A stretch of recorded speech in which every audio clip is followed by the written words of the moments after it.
So the key factor is when you create a hinge cut bedding area, you're doing flush cuts, you're doing some girdling of larger trees.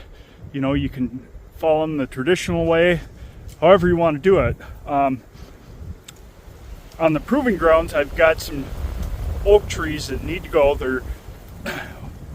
And before you say anything, they're crooked, they're arched, a lot of back tension on them and everything.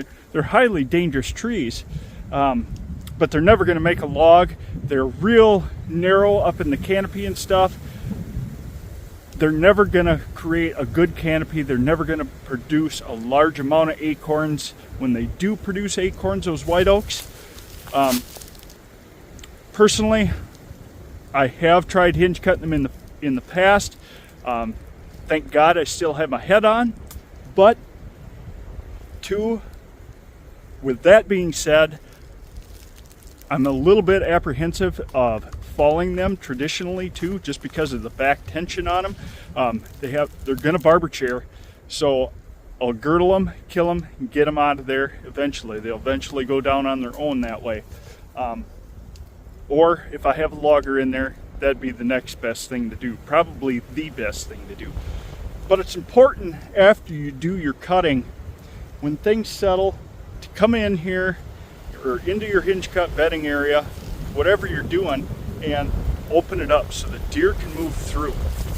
That's the biggest thing. Now, one thing I want to say about deer bedding, they will bed anywhere. The other morning I was going over to the farm to milk cows in the morning. There were deer laying right alongside the road. You'll always see deer laying in the middle of the hay fields, wherever else too. They will. But it is my belief that they will relate more to dense, heavy cover, or at least be close to escape cover when they are laying down, bedded down for whatever period of time. Plus, I want to have plenty of browse. You know, deer will lay in a big open hardwoods, no question. I'm not going to argue that point at all. But they've got to have browse, they've got to have security cover. Plus, what I'm doing here, up in here, and all my hinge cutting too, is it's helping to screen my movements to get closer to those bedding areas without the deer knowing that I'm there. It's helping to screen myself to get into a stand location that might be close to a bedding area at the right time of year to hunt that. So, it has its place. I'm not saying hinge cutting works everywhere. There are other timber options. Logging always first if there's saleable, a saleable, harvestable amount of trees to take out. Hinge cutting is just a tool in the toolbox, but here it works because none of these trees are worth anything other than structure, food, and the honeysuckle is here. That is here, provides structure as well. The that is here provides structure, a little bit of food from the berries when they're edible. But the main thing is, my main point of this whole video is attention to details. These deer have to be able to flow in and out of here. And as you can see, we've done a lot of opening up. Like I said before, a lot of the hinge cutting was done in here 3-4 years ago. You can see the amount of sprouts coming off of that stump right there. There's actually a bed right down in there. Again, there's that bed. We open that up so that deer can move through there a lot easier. They'll escape down through here. But what they're going to is they're going to my little kill plot on the backside over next to those box elder. But plenty of ways for deer to escape out of here. Plenty of ways.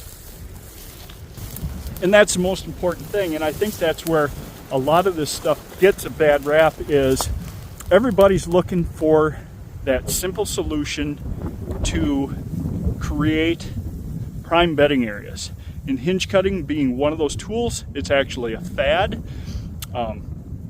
Yes, I use it quite a bit. You see me using it, talking about it in my videos and whatnot.